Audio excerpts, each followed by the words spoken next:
What we have had to witness was clickbaiters, just looking for more money. I probably wasn't even their target. Their target was to make more money.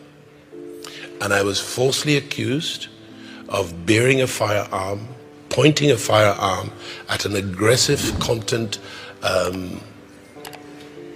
creator who came within personal distance. The only thing separating me and him was about maybe 3/4 of a meter and glass. I do not have a pistol license for a firearm. I do not carry a firearm, and I pointed no firearm at anybody. Amen. Once you speak good English, whether you're telling lies or telling the truth, it doesn't matter. People will fall for it. They will fall for your narratives. They will even clap for you, like in this situation. What kind of game is Pastor Paul playing?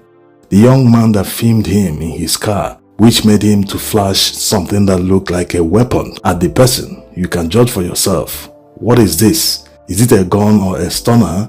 So the fact remains that this guy doesn't require any license or any authorization before filming in a public space. Yes, just like all these people filming Tinubu's convoy as he was departing Lagos, no one jumped down from the vehicle to harass them to tell them, hey, stop filming.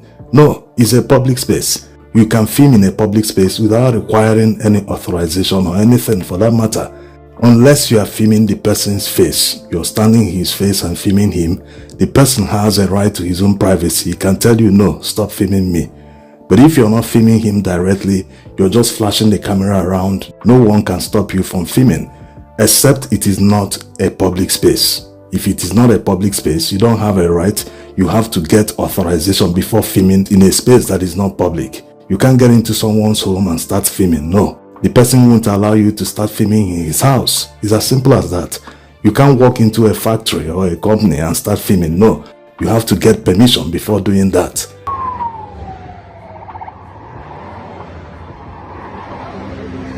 According to comments on social media, the young man films luxury vehicles and posts them on social media.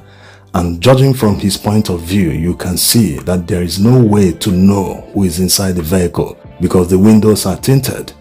Also, the vehicle is unmarked, no plate numbers front and back. Can you imagine a pastor driving an unmarked vehicle? So the pastor should have just driven by without even stopping, without making an issue out of it. The guy posed no threat whatsoever. He was not armed, he was only holding a camera, but he chose to make an issue out of it. He stopped, wound down his glass, and said something that sounded like a threat.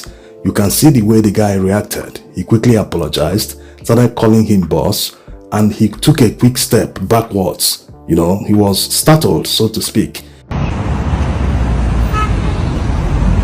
Boss. Sorry, sir. So he didn't realize that something he does for fun, that someone will take it very seriously. And by now, you might be wondering why the pastor decided to talk about it in his church. The reason is because this guy posted the video on social media and it went viral because no one believed that a pastor could be armed with a gun and be driving around with it. He's now saying that it's not a gun, that it's not an arm. But when it went that viral, a lot of Nigerians started commenting, these pastors, they tell their followers to pray to God for protection while they move around in convoys and police protection. Now this one even has a gun that is pointing at people and threatening them. So a lot of comments against the pastor. That was why he quickly replied on social media. He posted something also on social media saying that he will talk about it in church. Now, immediately people read that his post, that he will talk about it on Sunday in his church. They started anxiously waiting to hear his own side of the story. You can see the way he painted the whole story. He's now saying that he is a victim, that he was hurt. How can anyone be hurt in this situation? Someone that was filming in public, and he stops to threaten the person to stop filming, and even going as far as referring to the person as an aggressive social media content creator. It doesn't make any sense. Is he looking for publicity or what? How can he just spin the whole story this way? He chose his words intentionally. He said that he didn't point any firearm at anyone. So what was it? What exactly was he holding? the way he waved his hand was like he wanted to react to something. So what exactly was that? This is the main missing information.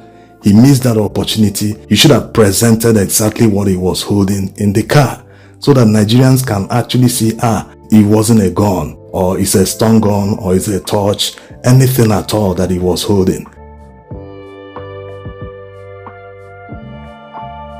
Well, it wasn't a missed opportunity. All these are intentional.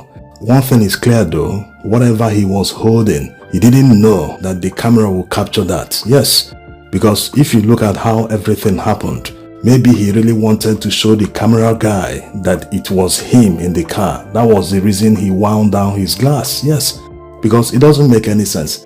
What's the essence of tinting your glasses? It's because you want that privacy. You don't want people to see who is driving by. And now he stopped the car, wound down the glasses, has revealed himself, this is me. I'm the one driving this Range Rover. This is exactly what is seen here. It seems his intention was to be filmed, yes, because it doesn't make any sense. There was no way the guy could have gotten his face, but he showed him his face. And maybe he was hoping on riding on the fame, the publicity that would have generated. He wanted to ride on it. But it backfired because he never knew the camera would capture what he was holding in his hand. It looks like a small gun. Yes, you can judge for yourself. He also claims that he doesn't have a gun license. So what he's trying to say is that he wouldn't have been in possession of any gun since he doesn't have any gun license. Besides, in Nigeria, you can't obtain a license for a small gun. The police can only license shotguns that is used for hunting or maybe self-defense, but you have to keep it at home. You are not allowed to be moving around with it. So if it is true that this is a gun in his hand in a car, driving around with it and even waving it, not directly pointing it at anyone, he can't legally obtain a license for this type of gun. Maybe the reason he's moving around with it freely is because he has a police escort. Driving around Nigeria with a police escort means that police cannot harass you or even stop you along the way. Yes, that police escort means you've paid for no one to harass you along the way. No policeman can ask you, where are your vehicle particulars? The things they do to normal and ordinary Nigerians, they won't do it to someone with a police escort. And who knows what they move around with, all these VIPs that have police escorts.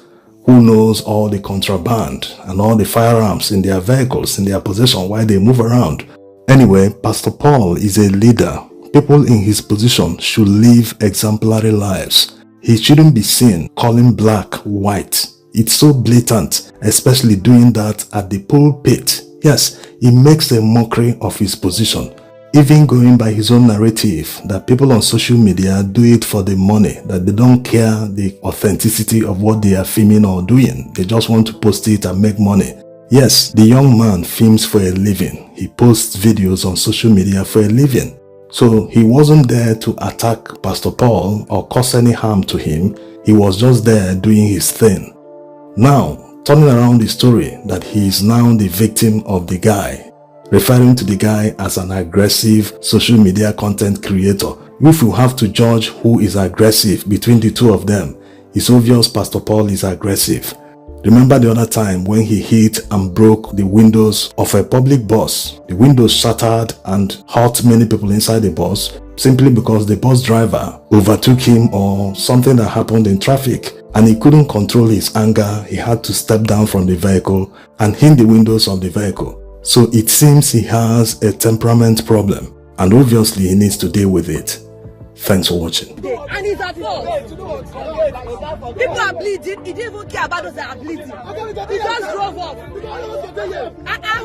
Pastor.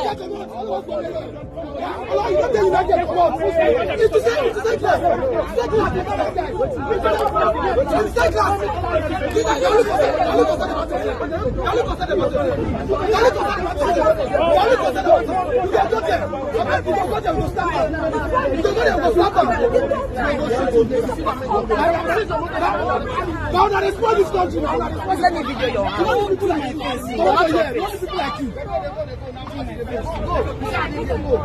Where the driver dey? push you now. You're going to go see you must go to police station. Okay, let us see now.